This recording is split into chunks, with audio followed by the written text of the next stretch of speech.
Johnny Mateer ain't going to save you guys in this one, though. You don't got Cam Ward. Gardner Minshew ain't going to be there. This is a good comp, actually, Mike, and I'm glad you brought up Colorado State. They want to be Colorado State. I agree with that. That's a good call. That's a good call. This is an exciting game to really see like Leroy Bryant get those outside cornerback snaps, get Dylan Robinson in for some of those, let RDA get some of these safety reps. This is exactly what Noah is talking about. Oh, gosh. Oh, yeah. Welcome back to the Dubbed Up Podcast. I'm your host, Mike Flaunt. It's Apple Cup week, gentlemen. Before we get into that, make sure you go like, subscribe, and join the Discord. I got my guys Izzo and Noah with me. Guys, it's Apple Cup week. It doesn't get much bigger than this in the state of Washington. Noah, how are you feeling? The spread's at 20.5, man. I mean, this could be an absolute beatdown. And I really do think, man, there might be more divorce papers filed faster in this game than transfer portal paperwork. I mean, this is going to be one of the ugly ones, dude. I'm telling you, I'm not sure there's a player on this team that would start for UW. And that's not me being too crazy after watching this film. And Pullman, last couple times has been pretty nice to the Dogs too. I think UW's won the last 4 Apple Cups in the Palouse, man. The Palouse is purple. And I don't see it changing Saturday. Nothing like a little battle in front of some fully intoxicated Coug fans.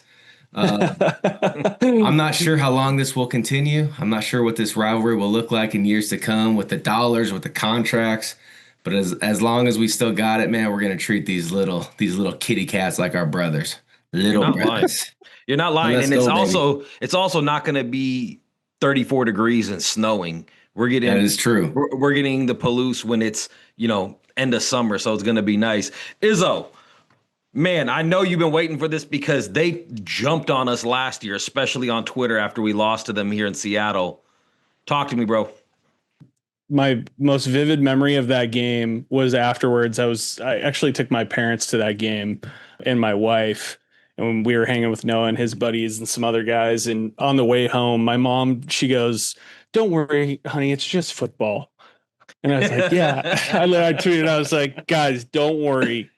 It's totally fine. My mom says it's just football. with her cute little British accent too. Yeah, Don't worry, Izzo. It's okay. Yeah. If she called me, I would love to hear that. Izzo, don't worry. Don't worry about all those tweets you were sending about us winning 8 games. So yeah, I mean, I understand this is a rivalry game and we lost last year. I'm in the camp that wants this game to exist forever, regardless of the financial ramifications, just in the off chance that football alignment makes it so that Wazoo is in a conference that is competitive. I mean, I'd like to see us with more teams on the West Coast. If we are eventually headed towards a pseudo NFL type of league, it would be nice to have an in-state rival, at least for minimum to keep this rivalry alive, but also for travel reasons. But that aside, this game for me has lost its fervor. I mean, I grew up in a household where we don't have any Coug representation in my family, even my extended family, but we have Duck representation. And so to me, Oregon UW has always been the rivalry. It's never been Wazoo UW, but you almost got to throw away the North Texas tape because there's literally just nothing there. North Texas played the game of their life. Wazoo just looked so out of whack. They just looked so unprepared. That game was incredibly hard to watch. On offense, they just could not hold on to the rock. What did the first half end? Was like 49-7 or something like that. It was terrible. This rivalry is interesting. Do you think to like the younger fans, and when I say younger, I'm 40, so it's like I think 40 is kind of the max, but 40 and below, it's like Oregon is like our rival. Yes. But the other way going up, my older buddies, some of the old heads out here on the peninsula, dude, they hate Wazoo. I mean, they don't. It doesn't matter if they're 1-11, 11-1, just 6-6. A lot of it has to do with your proximity to fans that you're friends with. But as the internet grows and the people you interact with are more with relevant teams, and Wazoo's kind of slipping into irrelevance, unfortunately, that's what it's become. Yeah, this rivalry has not been competitive, if we're being honest. Did you see, it's just not. Did you see what Jim Moore put during the North Texas game on Twitter? No. It was something along the lines of like, as bad as this game's going, yeah, it sucks or something like that. But I'm more concerned about like, will it ever be the same for Wazoo or something along those lines? Yeah. I think they're finally just realizing, I don't know if we'll ever be what we, that little underdog, that puncher. Will we ever be back to that? Do we have the talent to even be back to that? And I'll tell you right now, when I look at this team, I mean, I looked at this Voorhees kid and Potter and the second QB, this Zevi Ekus, and the third string quarterback they brought in to run some RPO. It's like, man, they surely don't have the horses they've had. And I know the transfer portal hit them hard. I know they got Jimmy Rogers in from South Dakota State. I mean, it just doesn't seem like, I know, and this kind of starting to sound a little bit like this is the third week we're talking this way. Yeah, man, I just don't see the talent there like we've seen in the past. Well, I think it kind of speaks to like what the college football landscape is right now.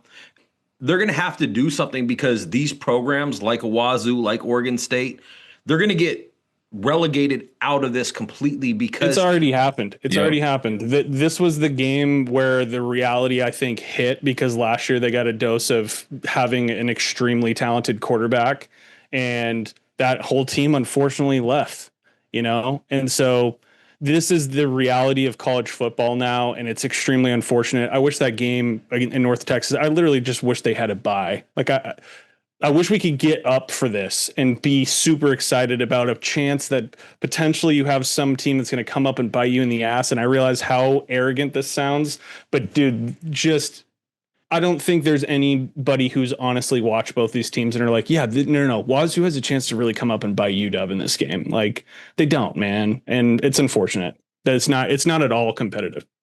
Yeah. So, I think the film kind of does say that. But like you said, let's get into what the matchup looks like. Now, first, let's take a look at the Wazoo defense and how we can see the UW offense taking advantage of some of the holes they have and what are their strengths. Izzo, when you're looking at this Wazoo defense, what pops out at you and what are one of the many holes that you see that you think we're going to be able to take advantage of? I love how you phrase it. What pops out? Nothing. What are the 10 holes you see in this defense? Just pick one of the 10. It's a Grand Canyon, Mike. It's a Grand Canyon.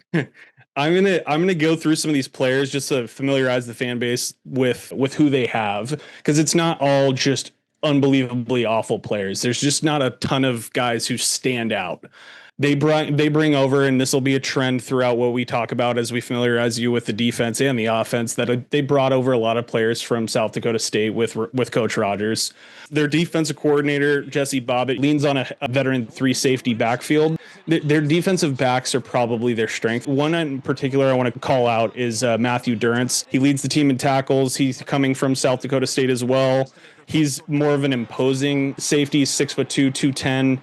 He plays in the box. So he's the guy that kind of like meshes and kind of puts a stamp on what the defensive front's going to look like. It's really dependent upon what that safety is going to do, that in the box safety.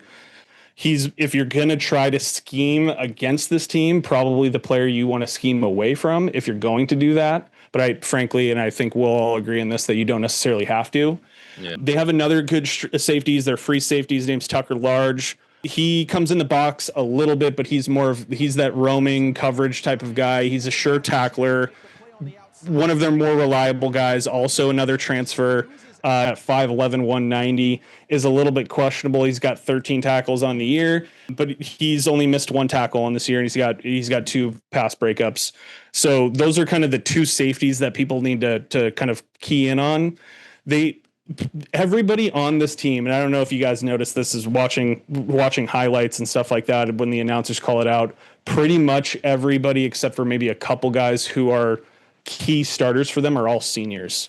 And that's a trend on the defense as well. So both of those safeties are seniors. Their corners are seniors. They've got Colby Humphrey.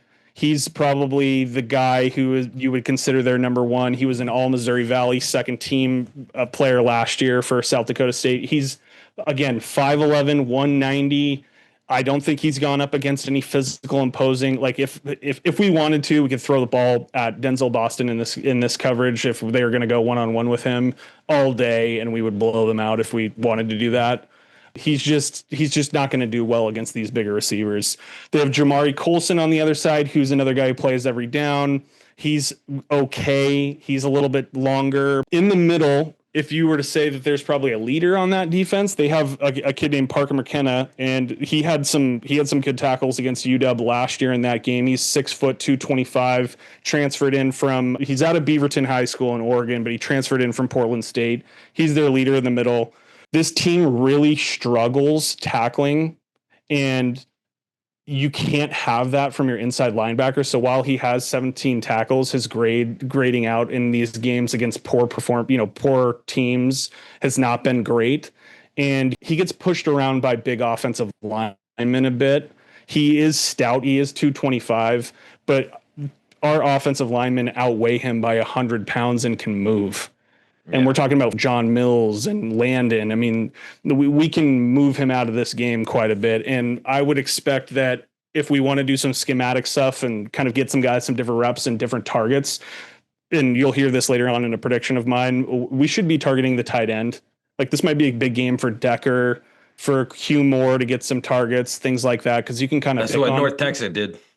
Yeah. So... That's their back seven, their linebackers, their defensive backs for the guys that you should know about.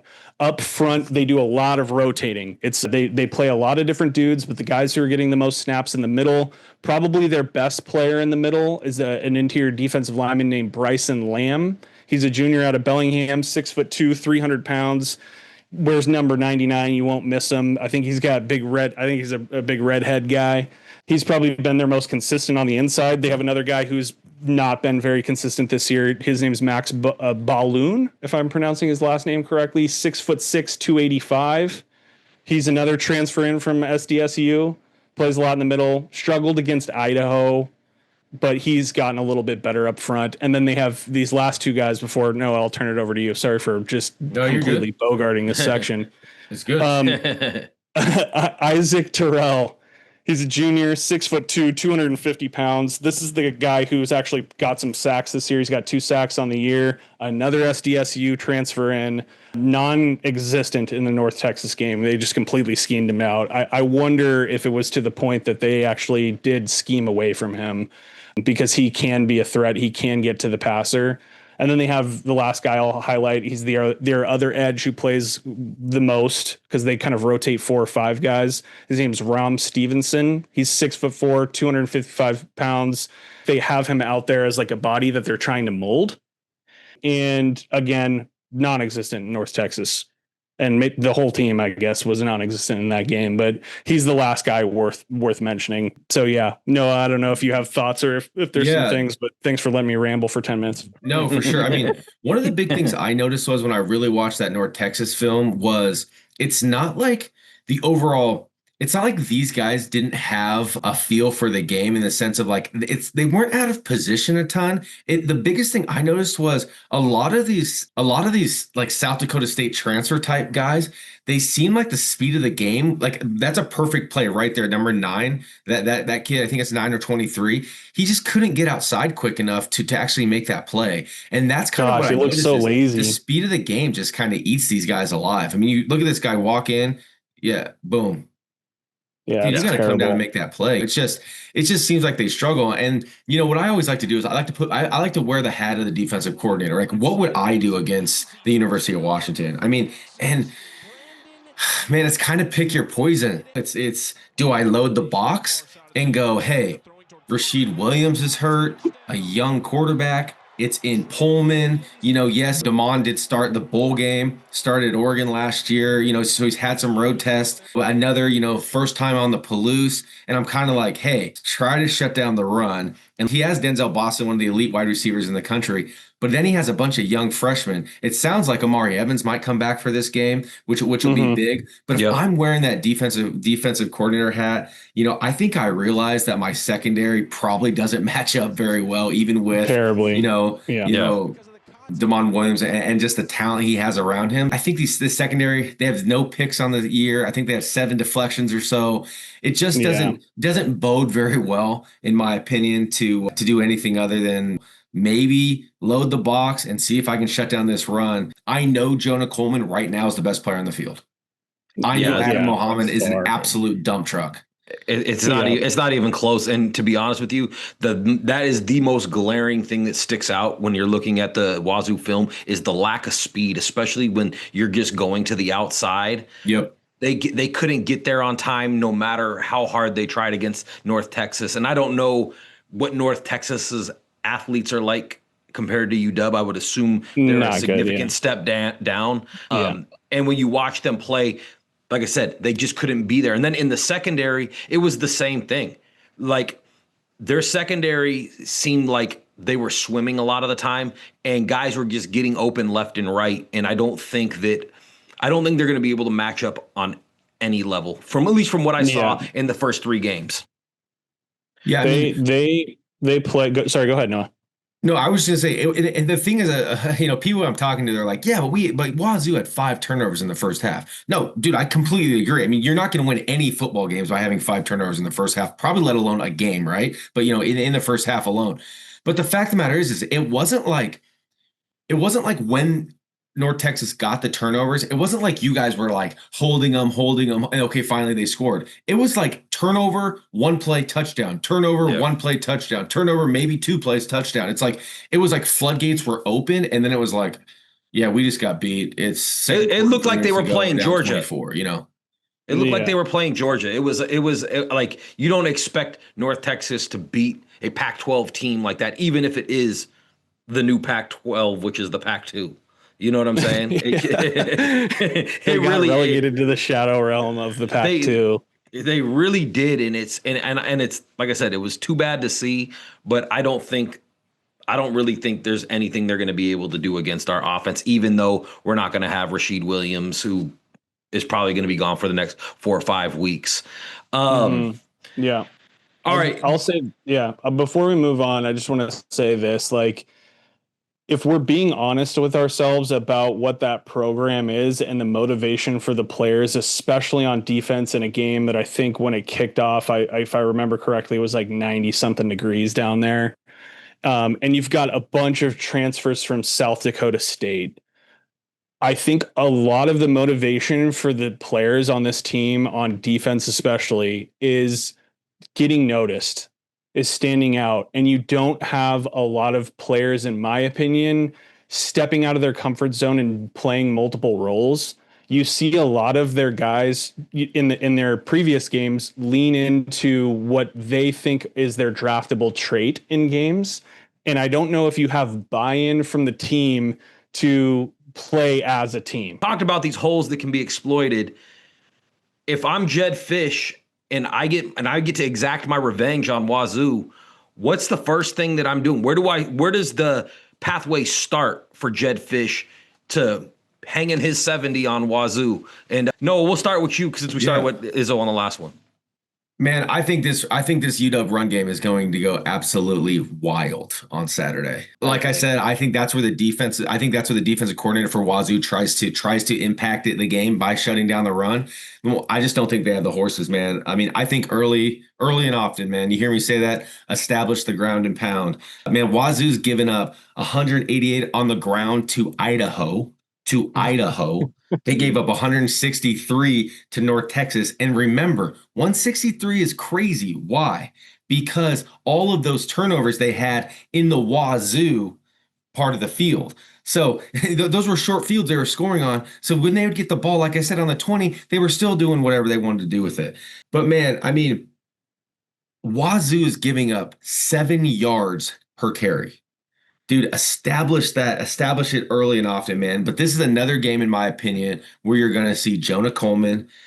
You're going to see, you're hearing kind of my player predictions. I got a good one for Jonah, but this is where I want to maybe keep the wear and tear off the sports car, 15 to 17 carries. He'll have a big night. But once again, this is Adam Muhammad, the dump truck assassin. with Jordan Washington, man. I'm telling you. I mean, you're I going would like to see see some Jordan Washington too. a lot of action for these guys. And then this is a game where I really think when you look at the stat sheet, you remember Jamarcus Shepard talking about this a lot. You're going to see 7+ explosive plays from the ground and the sky in this game. They'll shut the run game. They'll try to shut the run game down early. But what's that going to do? It's going to open up. It's going to open up for Denzel and the young Bucks. I think those guys are just going to have a field day with these Cougar corners, man. Izzo, what do you think? I see this game just like Noah does pretty much. Like, I'd get out of this game healthy. If you want to take some shots, you can. If we wanted to, you could just throw the ball to Denzel and isolate him and just literally throw it to him like 15 times and win this game. I want to come out of this game with no injuries and a really vanilla offense that's effective. Like, I don't want to show Ohio State anything. I know we're not supposed to look past this game, but I don't want to see anything cute. I don't want to show any trick play stuff. I have no notes for Jed so far with play calling on offense, and I want that to continue, but in a way that is very vanilla. Like, just run, get Jonah his stats for his Heisman run, like to keep him competitive in that, then yank him and all day Adam Muhammad and Jordan Washington. If you want short intermediate routes where you keep their defense on the field, throw the ball a bunch to Quentin Moore and Decker DeGraff. Get them some good, especially Q Moore. Get him some good tape for his NFL looks after the season's over. And then take your deep shot, maybe just a few, but really keep it vanilla and run the ball down their throat.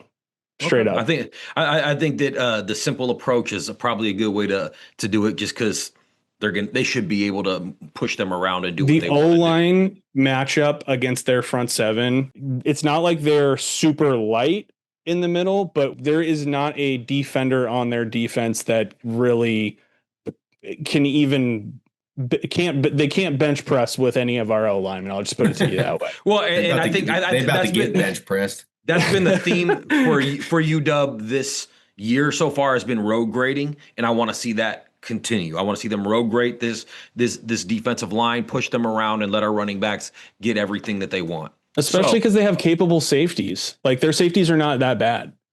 And when I say highlight Denzel Boston, it's because he's a first 2-round caliber wide receiver, and he can do well against any of these guys. But don't give them a chance to get an interception and pick up momentum and stay in this game. Just keep that defense on the field and just run them ragged. Get them tired. Dude, the other thing in this game, I hope we win the toss and we say, "Give me the ball." Yeah, amen. Because I want to, or I'm fine if they win the toss and they defer, which I think they will. But I think that's the other piece with the ground game, man. I'm telling you, you know how Martin Stadium is, especially in the first half before they're getting blown out, dude. It's rowdy, it's fun. It's gonna be a 4:30 game, dude. Everybody's gonna be prime timed up. Have a couple Jonah Coleman 15-yard runs down their throat. Just a demoralizing. It'll shut the stadium up quick, man. Now, if we know we want to do that on offense, I think we want to do the same thing on defense. When we're looking at Wazoo's offense against North Texas, it looked really bad. 5 turnovers. They had to switch quarterbacks 3 times. What do you think what do they have to bring to the table? Because it doesn't seem like they have a lot. Even their guy Voorhees fumbled the ball. Was it once or twice at least during that game? He's 5'11", 210. He's kind of built like a brick shithouse, frankly. But he's a really willing pass blocker. He doesn't catch the ball and make guys miss very well. He's pretty north and south, not great vision, but he grinds out 4 or 5 yards of carry. I think he's at like 4.8 yards of carry. He's one to watch. They run the ball more than they have in years past. We're used to air raid Wazoo, right? This has changed. They run like this spread first, run first to a degree. Physical, try to get explosives, but they do it in a unique way. They go east to west. There's not a lot of deep shots with them. They have a couple speedy wide receivers that they try to get into space. Freeman, he's 5'9". He's their yak guy. I think they have 1 pass attempt to him past 20 yards. They just don't go to him deep. He gets a lot of stuff behind the line of scrimmage, tries to create stuff, and so they don't get a lot of explosive plays, is what you're telling me. Yeah, they try. The idea is to get them, but they go east and west to try to create them. It's kind of bizarre, but they try to get the ball out quick, and that's where they kind of try to lean on getting these explosives. They just don't get them. Yeah, so they have this 6 foot, 190-pound Joshua Meredith. He's pretty good. He also tends to drop the ball a little bit. I noticed in one play against SDSU where he didn't have the ball wrapped up, and I don't know if it got called back, but it was a pretty bad fumble. After like a 7-yard gain. He can make guys miss, though, in space. Both of them can. So those are kind of the threats. Is if they want to create something, it's Tony Freeman, it's Joshua Meredith. They have the deep threat guy, Pabst, but they just don't go to him very often. They have Voorhees, but they try to run. They basically run him in between the tackles most of the time. Very capable pass blocker. Look, before this game at North Texas, that was, like we keep saying, absolutely abysmal. Potter looked like a capable thrower. I think, Mike, you pointed this out before he kicked off. Like he's not atrocious himself. He looked atrocious. It's like they got drunk before the game or something. But he was playing pretty well against SDSU and Idaho. Just something to watch there. Who knows what they're going to do? I imagine they're going to try to do this Colorado State, throw the whole book at us, try to mix things up with multiple quarterbacks like we talked about. On the offensive line, they have 3 guys who are pretty good. One of them, Brock Dew, I want to say, how do I pronounce the last name? I think it's Dew. Maybe I'm botching that, but he's a senior. He's been at Wazoo for a long time. He was very good last year. And he could potentially be an NFL guy. I think he's the best player on their team, is their center. 6'3", 300 pounds. There's not really a weakness in his game. He pass blocks well. He run blocks well. It'd be interesting to see if he ends up getting swooped up by a team. He's a very good offensive lineman. AJ Vaipulu, he's a offensive guard. He's okay. Both him and Christian Hilborn are kind of the other 2 decent offensive linemen that they have. It's hard to watch their grades because they get the ball out so quick. Neither of these 2 guys, and the other 2 guys I don't think are really worth calling out, frankly. But Christian Hilborn, who's a tackle, 6'5", 320, and AJ Vaipulu, those are 2 guys who are decent, really good pass blocking grades. But again, because they get the ball out so fast, it's hard to look at that. They're not very fleet of foot. They just don't run block very well as a team, frankly. And you could see that against the North Texas game. I mean, you could pretty much skip to any of their runs and you see just this cluster of nobody getting push, nobody getting outside. Yeah, it's just. Do you think this is like I feel like this is a team full of guys that want to be lunch pail guys and like hard workers and like that's like the biggest thing I see in like Kirby Voorhees is like he wants to do right for the team. I just am not sure that they like. I'm just not sure the talent is there to be competing at this level, and that's what I saw in North Texas is like once those athletes got on top of them, it's like it's like they didn't know how to react to that much speed, and that's where I kind of see some of the struggles these guys have, especially on the offensive side of the ball. It's like they just don't have those like elite type playmakers. Yeah, that's why they have to do this like switching up of the quarterbacks thing, even though they have a capable passer. It's like if you key in on Freeman and Meredith, and you let Kirby Voorhees be you, who doesn't have a whole lot of vision nor a lot of speed, but he's really strong and stays north and south behind an offensive line that doesn't run block very well, you can shut down this offense like North Texas did. They also have a tight end named Trey Lechner. He's got a couple he's good this year. And so like when you had brought up the whole Colorado State thing, it made me think about what they did with their tight end to us. Now, I don't think he's only 6'3", like 235 pounds. He's not 6'6" or however big the dude for Colorado State was,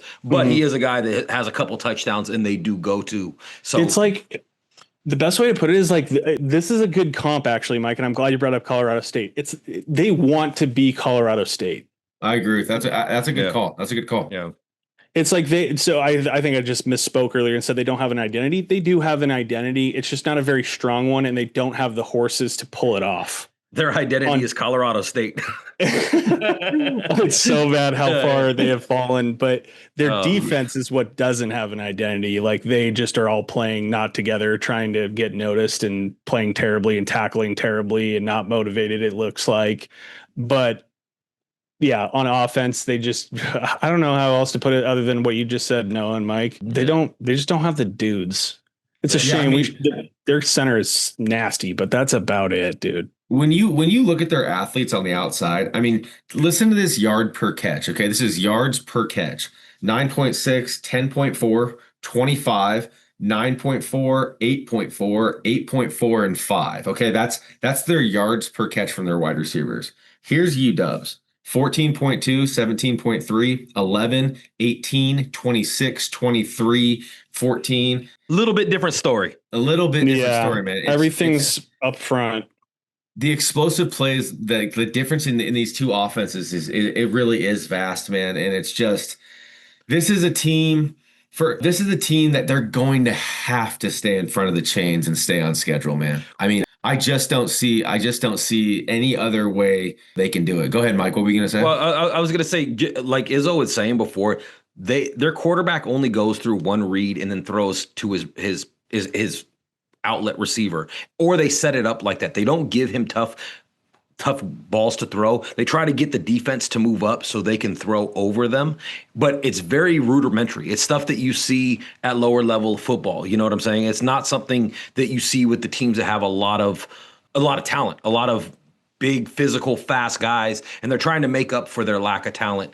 If you watch, it worked good in San Diego State, but if you watch the Idaho game and you watch the North Texas game, they couldn't do it. Every time they would throw to the outside, one of the corners or safeties would come up, and as long as you're sure tackling, it's not going to be a problem. Their guys aren't big, fast, and make guys miss. So I think we're gonna be perfectly fine dealing with that. And they're, like I said, they don't have a lot to offer as far as athletes go. Noah, I want to pose this question to you. If you're Ryan Walters and you're getting ready to attack this offense, where do you start at? What is the first thing you have to do to ensure that we don't have a replay of last year? First off, I think this is kind of a get-right game for UW's defense. I think you're going to still see the basic type scheme, that we've seen the first 2 weeks, because I just don't think there's too much that you really need to show. But I think Walters, he's going to want to show a little bit more, because I know you're not supposed to do it. Don't look forward, look at the immediate game. But he's going to want to start putting in some of these, hey, show 5, bring 4, show 5, bring 6, maybe some twists, maybe some stunts up front. I think you start to see, this might be what I like to call like a little bit of a peekaboo type game. You might see a little bit of something, and then we go back to our basic front, So, but if you got to a game like this, you got to collapse the pocket, man. And that's going to be key, because if you want to see a dominant performance, you want to see us get tackle for losses. What's the biggest thing we talked about last game? We weren't making tackles in the backfield. I think we only made 5% of our tackles in the backfield. I want to see that go up to 15% in this game and really get in this Potter's, Zevi Eckes, maybe this Duggar kid, whoever plays, this little quarterback controversy they got on the other side of the ball. I want to see them just really, really have a dominant performance. The other piece on that is, can we get pressure with just 3 or 4? I think we can, because then you let your guys in the back half just settle, let them make plays. And remember, don't think for a second, Buddha, dude, he's had this game marked on his calendar, up on his wall, in his dorm room or condo or whatever these dudes live nowadays. Dude, coming back to Pullman, he's got this thing marked down. But I really think if you get in Potter's face, you're going to see 3 more picks in this game, because he's going to want to try to keep them in the game by having to throw and kind of play from behind. And I think you put Potter, get pressure on him up the middle. I really believe that you'll see him try to start forcing throws that historically he doesn't really have to do.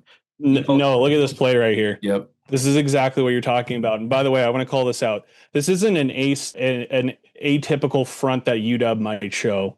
You've got 2 inside linebackers. You've got your in the box safety, and you've got 5 guys up front. Showing 5, and you've got your edge, specialist standing up. This is a little bit atypical for us, but nonetheless, watch. This is exactly what Noah is talking about. Oh gosh. Oh yeah. Just smoked the guard. So we didn't talk about this kid, by the way. This kid who comes into pass block right here, he's 5'9". His name's Angel. Yep. I can't remember his last name. First name Angel, but he actually has split carries with Voorhees. Yeah, that's Angel Johnson. Angel Johnson. Yeah. 5'9", 189. He has like one of the worst pass blocking grades in all of college football He's right now. got It's a like negative 400 on this one. Let's see what Hell, happens when Durfee's running at him. this is I mean why that's they Buddha. have to have. That's Buddha. That's Devin Bryant. That's X-ray. I mean, coming up the middle and a little A-gap blitzy right there, dude. Yeah, I Just mean, this is not a smack down in your face. I mean, eat some of This is that. not a big dog. confusing look right here. That is an obviously blitzing linebacker from the jump. He's leaning forward before the snap. Look at that. He's already going. You should be able to pick that up. The running back picks it up. He just has no shot here. And so I think you're gonna see a lot of Voorhees in this game because they literally cannot afford for this to happen. This is what the game fell apart for them. Guys, I got a quick question for you because I was watching Ryan Walters' press conference, and one of the things that he had brought up is because they don't know who the quarterback is, and you have two quarterbacks in Potter and Ekas. Yeah, Zevi. I call him Zevi, I think. Zevi, who are their passers, and then you have Duggar, who is like a more of a running option quarterback, which means they're two different styles of play. And he was talking about having to prepare for both kinds of football. They're, it's going to be two different kinds of offense depending on who's starting. Do you think that does anything for the Cougs as far as giving them something that we might not know how to take care of, at least at first? I think the easiest way to think about it is you have a finite amount of practice reps that you're going to have, right? So if you think you're going to be playing against a passing quarterback, you have 300 reps in practice. But if you have to now throw in this wrinkle of, they might bring in this RPO style type quarterback, now maybe you only have 225 defensive reps or whatever that number is, right? And then you got to have you get 225 with the passing downs and you get 75 in practice with the RPO. So you just don't get to hone in exactly. But that's the only thing I can see. I mean, Ryan Walters, there's the RPO I really for them right here. This is a game where you start to see some of these, Oh God. Yeah. There's the RPO we're game filming for. Yeah, but I just want to say this is a game where the reason why I brought this up really quick is the reason why I think it's so important for Wazoo's offense to kind of stay in front of the chains is because they only convert 36% of the time on third down. And that sits right around 85th in the country. So, I mean, not good. If you don't, I mean, it's a big, big difference between being 2nd and 4, 2nd and 5, or 2nd and 8, 2nd and 9, 2nd and 10. Because then you get into third down, and now you're sitting instead of 3rd and 2, staying in front of the chains. Now you're 3rd and 7, 3rd and long, and it's just against our defense. And I don't think UW's defense is like elite by any means right now, which is some of the injuries we have, but. There's just too many horses, too many athletes for them to not stay in front of the chains. So, okay. Izzo, you got anything to add? There's that Meredith fumble I was talking to you guys about earlier where he's not, that's not a play you should necessarily be fumbling on as a stalwart of the offense. It's like a key part of the offense. If you're them, like, what are you supposed to throw at UW that one we haven't seen already this year? Like their wrinkle in the offense that's supposed to cause confusion. We have already seen from a better Colorado State with better athletes who we had no idea was going to be doing that. They had an athlete that none of us talked about, and that kind of spelled some trouble for us in the scheme department. And now we're prepared for it, and we've seen it already in one of our 2 games we've played. So I think the only chance that Wazoo has in this game is to jump out early. There be some major mistakes because of this bye week. We somehow lulled down, haven't played a game on the road yet. We go to Pullman, guys aren't focused. They're looking ahead to Ohio State. They're looking ahead to Ohio State. There's just too much at stake, I think, for specifically the coaching staff. They can't have those blunders in their career resume. Like, this is a really big year for a lot of our coordinators, Ryan Walters, Jed Fish, all these guys, their resumes as they build to, if Jed Fish is going to go to the NFL one day, he hasn't minced words on the fact that he probably is not going to be here for 10 years. You know what I mean? He'd be probably like 4, 5, 6, that type of thing.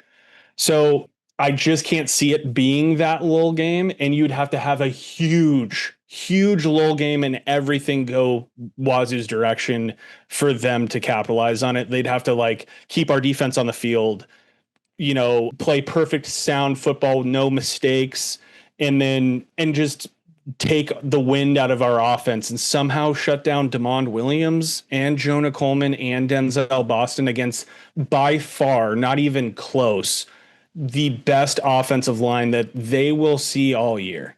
Absolutely.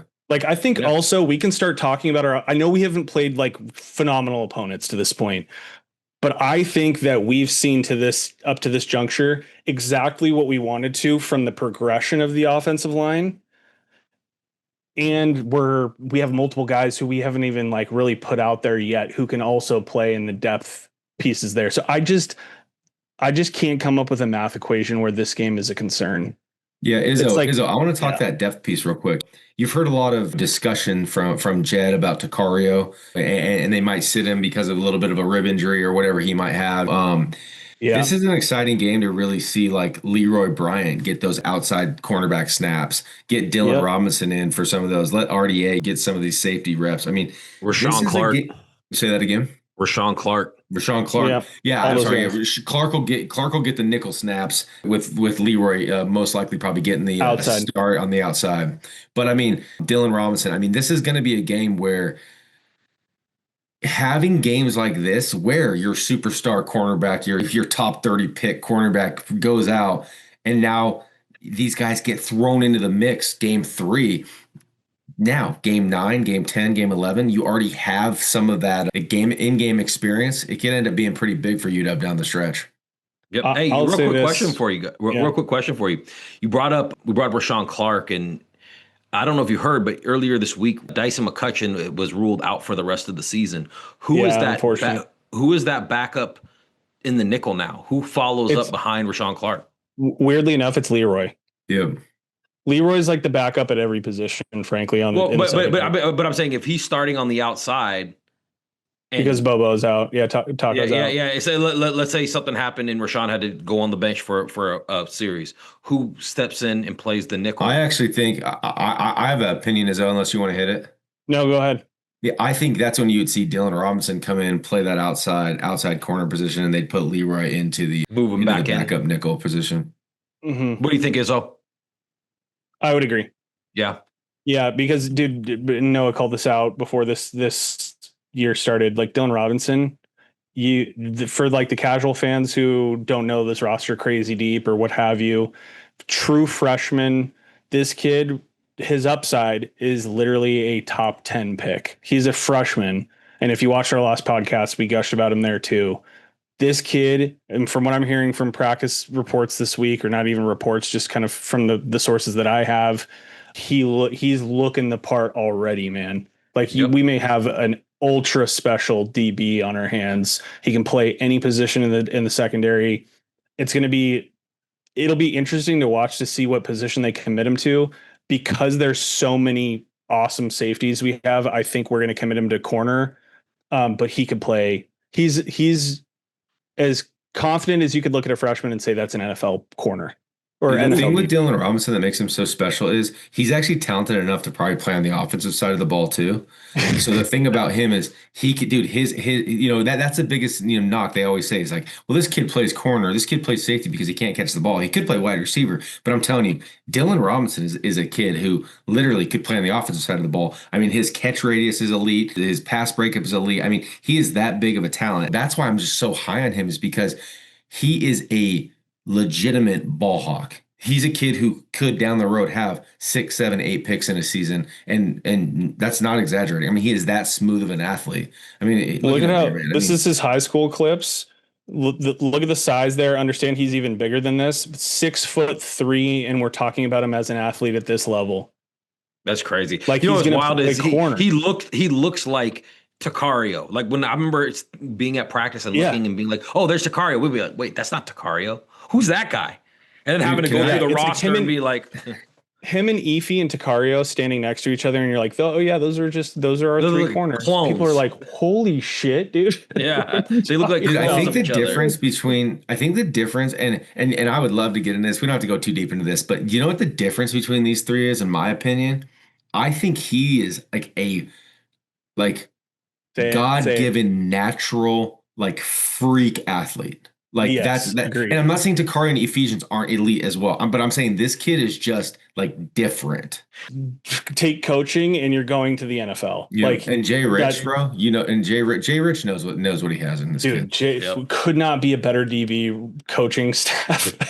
Jay Rich, Taylor Mays, Ryan Walters. Like, dude. Yeah, it's kind of perfect to make this DBU revive again. So So all right. So fellas, we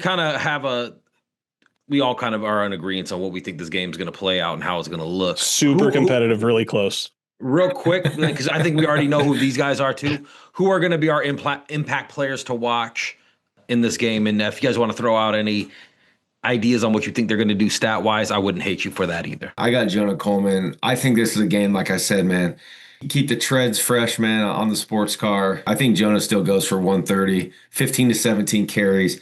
I think he gets another 3 touchdowns, man, and I think he's going to start really being in this Heisman discussion going into. We're going to have the Ohio State game on CBS at 4:30. I'm sorry, at 12:30. At 12:30. I think this is when you start seeing Jonah's name start getting thrown into this Heisman discussion. Another 130 plus with 3 touchdowns. Here's a fun one. Because for some reason we haven't seen him get going yet, really on the receiving end. I think Decker DeGraff gets his first touchdown. Okay, that's why I shouldn't have let you go first. Yeah, I'm sorry. And then on the defensive side of the ball, I think Buddha has a historical Apple Cup type performance. Let's go. 10 plus tackles and a pick. I think that he might even get like a sack too, because we watched that film. We saw Moses, man. Ryan Walters going to do his best Moses impression, open the seas, man, and he's going to come up and just absolutely have a huge hit on Potter or one of these quarterbacks, whoever's playing. So man, I think you'll see a big night from Buddha. Man, Buddha doing now is just sticking it in and breaking it off, bro. That is not fun for Wazoo fans seeing their guy come back and hurt him. No. Izzo, what are you thinking? Yeah, I love that. Dude, if you see Angel Johnson in the game and they are going to pass, blitz 9. Just see. They're just gonna have like a sign from the sidelines. I'm sorry, Angel Johnson. You won't watch this, of course, but Angel's mama ain't watching this. Nope. Yeah, sorry. You're a better blocker than I am. Oh God! All right, sorry. Angel's in the outfield, baby. I love the Decker call. That was one that I had written down. I want to see Quentin Moore. I noticed that in the guys that they chose to do pressers, that it was DeMond and Q Moore. And it was the Hatchet brothers too, which I thought was really cool too. That was a good idea by the PR team to bring them in. But I wonder if it's kind of just like this little thing where it's a little bit of a nod from Jed to say, like, you know what? Q Moore got robbed last year. Here's a game where you can put some really cool stuff on tape. You've got a bunch of him being a phenomenal blocker. Let's show his hands, because he's an athlete too, man. Like, it's not just, he said it in the presser too. Wazoo was recruiting him, and they forced him to choose whether or not that they forced him to choose between offensive line and wide receiver, because they didn't have a tight end position on that roster at the time that he was there. Oh, Mike Leach days. Exactly right. Yeah. So I think there's a big game for him. I love your Buddha call as well. I want to see Ryland Dillard Allen show out. Ooh. I want to see him come in, because you know what? The one who stood out so far has been McEllis in terms of struggling in the tackling department. And from all that we've heard, there is no struggles there for RDA. But there is a knowledge gap. Like, you can't make mistakes. Your mistake in the secondary is one that costs us a touchdown and loses us the game. So you can't run that risk. I'd love to see him get substantial snaps and for us to see no mistakes from Riley Dillard Allen.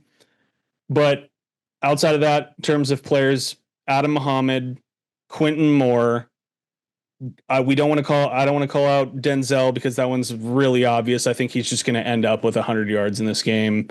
Jonah's obviously should get his touches and his yards too, but I want to see us really get Adam another 15 carries like I think he had in the Cal Davis game. Yeah, UC Davis game. So yep. Do you think, hey, really quick, do you think Damon Williams, we might see some Damon Williams, like we'll go handoff, and then do maybe like some bootleg stuff and like hit the tight ends on some little like, Switch 100%. whatever you want to call them. Just 100%. like some releases. I think this is like a perfect game to start rolling that out and start getting our tight ends going. I also think you're going to see him break a few big ones because they don't have the speed to keep up with him. Just period. They don't have the speed. Every time that he takes that ball, yeah, exactly. Anytime he tucks that ball, I'm going to be absolutely clinched. So for me, the players to watch is the whole defensive line. I'm talking about edges and interior D line. Yeah, good call. They should dominate this game, and I want to see what we thought we were going to get out of the UC Davis game. Even though we did have 3 sacks and it did feel good, I want to see us get one of those 5-6 sack games where the guys are constantly under pressure, and we see guys like Durfee or Ontario Thompson, any of those guys that we've been wanting to see really step up, see them step up and give us that confidence, especially as we move forward into the Big Ten schedule. I love that pick. I worry that they just get the ball out so fast we're not going to see it, and that so very well could happen. Yeah, I just want to temper expectations. Like we shouldn't, as a fan base, like just freak out if we don't see 5 or 6 sacks because they're just literally hiking the ball and throwing it immediately. I'm hoping that's what they're doing. I'm hoping we see some picks then, because that's ripe for guys picking off the ball and taking it the other way, especially with the guys that we have. And Efi, I love you, man, but you got to catch the ball. These 2 things right here, they're called hands. Grab the ball with it. Yeah, grab the ball. It might get to a point where we're up so much that they're starting to test the corners and throw the ball deep, and you could get some interceptions that way. Also, Ryan Walters called out the thing that he wanted to see improvement on most was our willingness to punch the ball out. We haven't forced, I did hear that fumbles. Yeah, and so I wonder. It'll just be interesting. Who knows what's going to happen? But if they get the ball out quick, that doesn't. I don't know. Maybe they try to sustain drives that way. I don't know. We don't need to rehash it all, but they are. Dude, I mean, you're right. They're prone to the turnover, so you're not wrong. Mm-hmm. Hey, Mike, you brought up the D line. I got this little suspicion that Big 5-4 has a big game, dude. Breakout game. I've been waiting for it. And I want it so bad. Yeah, I want it so bad for him to be the guy that does have the big game, because I think he could be really, really good. Yep. I wonder if it's the TFLs though, and not the sacks, guys. And I'll take that too. I mean, this is a perfect game for that, because they're going to give Voorhees the ball. They're going to try to have some semblance of a running game. Yeah. All right, I think we're done with. Before we get to the score predictions, we're pretty much done analyzing this game, right? Is there anything you guys want to add? No. Okay, we beat a dead horse. Enjoy the game though, man. And I'm serious when I say this. I think people think this game will go on for a while, man, but where college football is going, man, I don't know. So all I'm saying is enjoy each and every one of them, man, because you don't know what you got till it's gone. That's all I'm going to say about the Apple Cup. Oh, man. And that's what we grew up as kids loving. We grew up loving that the Apple Cup was a part of the Washington football culture, and it's sad if that's going away. I hope it's not, but if it is, like you said, enjoy this. All right, we tied that up with a bow. It's prediction time. Score predictions. All right, Noah, I'm starting with you today. What is your scoring prediction? Also, what did you say the line was on the game too? Yeah, the line's 20.5. I think the over-under is right around 53.5 in this game. Are you going to bet on this game, Noah? Yeah, I am. I think I'm actually going. I think I'm going Sorry to put you on the spot. I think I'm going dogs in the over. Right here. I would do. Dogs in the over. Yeah, I know it's a rivalry. But man, listen, we haven't forgot about last year. I know Jed hasn't forgot about last year. I know his staff hasn't forgot. The players haven't. There's leaders on both sides of the ball, man, and they're gonna want to get revenge. This will be Denzel's last Apple Cup. He's gonna want to go out on top. Like I've said, dude, this is Wazoo's Super Bowl. This is their championship. If they win this game, I don't think they care about any other game the rest of the year. So I mean, they're gonna pull out all stops. You might see a trick play or two, a fake punt, onside kick, double reverse, triple reverse, halfback pass. I mean, whatever it is, man, you're gonna see it in this game. Johnny Mateer ain't gonna save you guys in this one though. You don't got Cam Ward, Gardner Minshew ain't gonna be there. The dogs are coming into Palouse, and that thing's gonna be just rain and purple, baby. Purple rain, purple rain. Yeah. 45-13 dogs. Whoo. Okay. That's hard to follow. All right, Izzo, what do you got? I'll keep it quick. Jed Fish is going to pour it on.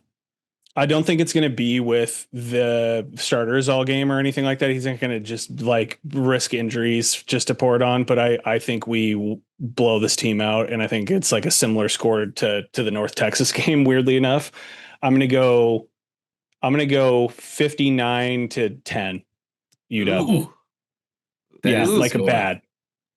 You know, they just don't have the guys, dude. They don't have the guys. If they get beat 59-10 on the Palouse, they might just shut the program down. Pack it up and move it to Spokane. Let's go get some chocolate gummies from Winco over in Moscow, Idaho. All right. So the way that I'm looking at this is it might depend on how many points Oregon scores to know how many Jed's going to want to score. Like, Oregon scores 69, Jed scores 70. So it might be like that. If I was going to play it out, though, I think you're looking at 48-3. I think it's a complete and utter bloodbath in the Palouse. And it's purple blood it's red blood, but it's going to be purple that they see the whole game. Ooh. And I think that's the way that it plays out. I think it's going to be a James Conn garbage can beating. That's how it plays out. You guys were very poetic today, by the way. Well, I should be poetic, right? if you look at my profession, your track record. Yeah, Mikey ain't the only one that got the flows, baby. Come on. For real. I know. I was gonna get you guys all on a cut. What's up? All right, so next week we all know is a really, really big game for UW. It's Ohio State. If you guys out there in Twitter world and YouTube world on the Discord have any questions, man, put them in the comments. Put them in the Discord. We have our own little question section in the Discord. Let us know what you guys want to know and what you want us to talk about next week as we go into one of the biggest games in Washington in recent memory. Sound good? Amen. Okay. Yeah, give us our score predictions for how bad we're going to just absolutely obliterate Wazoo in this game too. Yeah, let us know what you think. Before we get out of here, I want to make sure you guys go like, subscribe, leave comments, and more than anything, make sure you go down to that link in the bio that says join the Discord. It's free to join, but for a small fee, you can join the VIP and be part of a 2,900 member Husky community where we talk every single day about Husky football. All the news that you want to hear hits that first. It's literally the best place for Husky information on the internet. Just go tap that button. You want to do it. All right, guys. Anything else we want to get into before we call this a pod? Let's wrap it. Let's wrap these Cougs up in a bow and send them off to Division II football. This is the Dubbed Up Podcast. Go Dogs. Go Dogs, baby. Go Dogs. Noah from Boston. Baston. Mr. Boombastic. Mr. Fantastic. So you're going to go get yourself a canoe.